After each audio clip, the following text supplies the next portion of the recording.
Hello mga bossing! Welcome back sa my channel. Kayo po ba mga bossing ko ay napakarami mga pagsubok na pinagdadaanan sa buhay. Lalo-lalo na kung ikaw po ay nalubog sa pagkakautang at talaga namang sobrang hirap ang pinagdadaanan ninyo na minsan mapapaisip ka, bakit ganoon masipag naman ako pero lagi na lang ako walang pera. Siya mga bossing, huwag niyo po yung pagtiisan. Marami tayong pwedeng gawin po dyan mga bossing. Basta itong aking tuturo sa inyo, kayo po ay may 100% na paniniwala na makakamit nyo ang inyo po mga pinapangarap. Focus ka lang, walang imposible mga bossing ko. Ngayon po mga bossing ko, basta kapag ikay nasa mood at parang kayo po parang hindi nyo na alam kung paano nyo susolusyonan ang mga problema po ninyo, huwag ka na magpatumpik-tumpik pa, gawin nyo na po ito mga bossing. Ngayon po mga boss, kung ikaw po ay lubog sa pagkakautang, hindi ka na makatulog dahil sa dami-dami na naniningil sa inyo at hindi nyo alam kung paano kayo magsisimula, kung paano nyo itong susolusyonan dahil tambak-tambak na po siya mga boss. Ganun din po mga bossing ko, kung parang feeling po ninyo, paborito ka ng kamalasan ngayon. Ganun din po mga bossing ko, kung away-away ang inyo pong pamilya, kasi alam nyo po ba, kapag po ang hindi naman dahil sa pera lang lagi, pero ito rin ang madalas na nagiging mayor, na nagiging dahilan kung bakit laging walang pera. Ngayon po mga bossing, kung lagi nag-aaway ang inyong pamilya dahil sa usapin ng pera, subukan nyo po itong gawin. Kahit ikaw na mismo na nanonood nito sa inyong magsimula mga bossing ko.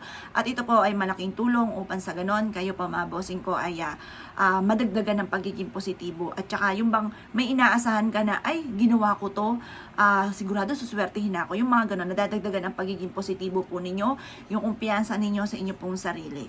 Ito pa, basta focus ka lamang. Ang gagawin nyo lamang mga boss, kumuha po kayo ng ziplock. Kailangan natin ziplock yung lagayan ng ating pampaswerte. Kasi mahirap naman na basta lagay ka lang ng lagay sa wallet, sa bag, parang magiging madumi po yun. Pagdating sa usapin ng pampaswerte, dapat lagi tayong malinis. Kaya kailangan meron tayong mismong lagayan para hindi halo-halo sa bag po natin or sa wallet po natin. Mas maganda gawin nyo po ito bago kayo umalis ng inyong bahay. Kahit anong araw ninyo ito gagawin, basta ikaw po mabossing ko, ang daming mga problema pinagdadaanan lalo na sa usapin ng kaperahan. Gawin nyo po ito. Kumuha ka ng isang ziplock. Pagtapos mga bossing, kumuha ka ng kapranggot na asin. Ganito lang gagawin niyo. Lagyan niyo po siya ng asin. Yan, ganyan lang. Ang asin mga bossing ko ay mabisang pang cleansing. Kung ikaw po yun nga, lagi kami namalas, feeling po ninyo, paborito ka ng kamalasan, naku, huwag ka na magpatumpik-tumpik pa, gamitan nyo po yan ng asin. Yan po mga bossing ko ay humihigop na negative energy. Yung mga malas natin, hihigupin po niyan.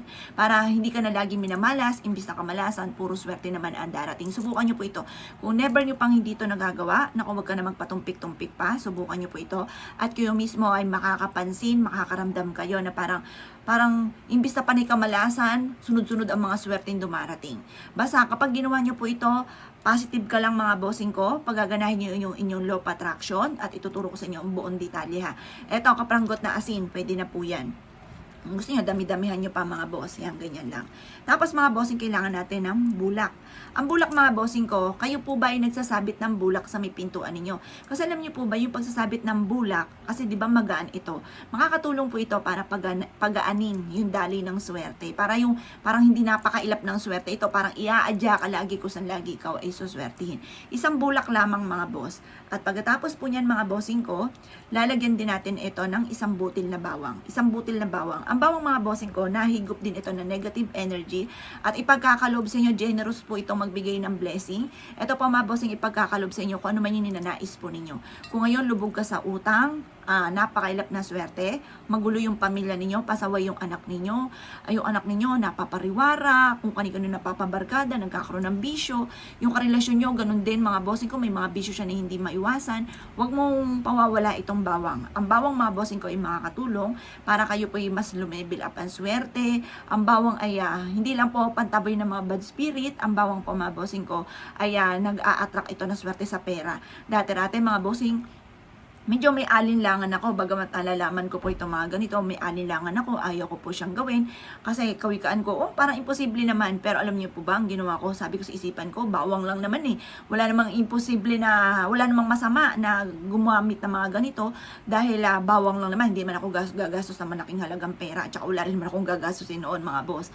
Tapos ang ginawa ko, naglagay lang ako sa bag ko, naglagay ako sa wallet ko mga boss, tapos yung bang tipo na, hindi mo inaasahan may mga dumarating na blessing, yung bang tipo, ba, teka muna, parang, paano ako nagkaroon ng ganito? Dati ubos na ubos yung pera ko. Yung mga ganun mga bossing, kayo mismo i-a-adyan ang ating bawang kung saan lagi ikaw ay suswertihin. Kayo mismo mga bossing ko, mapapansin ninyo na mas magiging magaan yung daloy ng swerte matapos nyo po itong gawin mga bossing. Tapos, lagyan nyo lang siyang ganyan. Pagkatapos mga bossing ko, isiplak nyo po siyang ganyan. Pagkatapos, magwi-wish ka lamang. Harap ka sa gawin silangan mga bossing ko sa umaga. Ang mga pampaswerte, ginagawa lang po yan mga boss sa umaga. Sa umaga lang mga bandang alas 7. Tapos, ibibilad natin sa sinag ng araw hanggang alas 8 ng umaga. Pagkatapos mga bossing ko, sa hapon naman, pwede kang mag-insenso at or kaya po mag-sage, magpausok, pantaboy naman ng mga bad spirit. Pero pagdating sa usapin ng mga pampaswerte, ang the best mga bossing ko ay sa umaga. Sa umaga po yung ginagawa. Ngayon pa mga bossing ko, kapag po ito ay nagawa nyo na, ito sa siplak, magwi-wish ka ng mula sa puso. Kailangan mga bossing taimtim yung inyong mga pagwi-wish. Sabihin nyo sa pamamagitan ng aking sipag at tiyaga, pananalig sa mahal na Panginoon, makakabayad ka agad ako sa lahat ng aking mga pagkakautang. Iaadya ako nito kung saan lagi ako ay suswertihin. Makakamit ko lahat ng aking mga pinapangarap, yayaman ako at magiging matagumpay. Makakamit ko lahat aking mga pinapangarap at yung mga away-away sa loob ng aming tahanan ay matitigil na at imbis na pag-aaway ay mamumutawi ang pagmamahalan, pagbibigayan, pag-uunawaan sa aming buong pamilya at matitigil na. Halimbawa may karamdaman naman, pwede nyo rin po i-wish dito kasi pantaboy po ito ng malas. Lahat ng mga karamdaman namin ay itinatapon ko na at huwag na muling babalik pa. Turo ko rin po sa inyo kung paano nyo yan itatapon. Ngayon po mga bossing ko, sabihin nyo po dito ang lahat ng nais po ninyo na makamit. Kung ano man yung mga pagsubok o pinagdadaanan, lalo na ang pagkakalubog sa mga pagkakautang at kahirapan, ay itinatapon ko na. At ang nais ko, ako ay maging matagumpay sa buhay. Magwi-wish ka na magmumula sa puso mga bossing. Kasi once na ang wishes po ninyo nagmumula sa puso, naniniwala ka, positibo ka sa buhay, na makakamit nyo ang inyo po mga pinapangarap. Wala po yan imposible, makakamtan nyo po yan. Maniwala po kayo mga bossing kasi yan po ay aking pinagdaanan.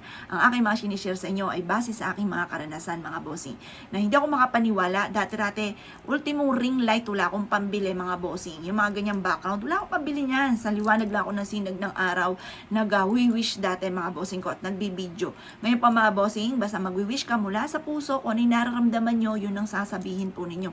Yun yung ibubuga nyo na ibubuga. Pati yung mga hinanakit sa inyong kalooban, alisin nyo po yan.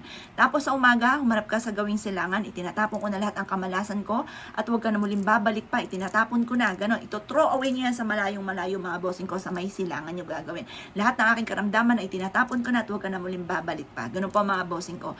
Basta positive ka lang at naniniwala ka na makakamtan nyo kung ano man yung inyong ninanais at matatapos na kung ano man po yung mga karamdaman ninyo, pag-aaway, problema sa pera, matutuldukan na po yan. Ngayon po mga bossing ko, ibilad nyo lang ito sa sinag ng araw sa umaga, basta nakaganyan lamang sa gawing silangan po. Pagtapos kunin nyo siya, ilagay nyo lamang po sa inyo pong bag. Makakatulong po ito para kung ano man yung ninanais ninyo ay inyo po itong agad na makamtan.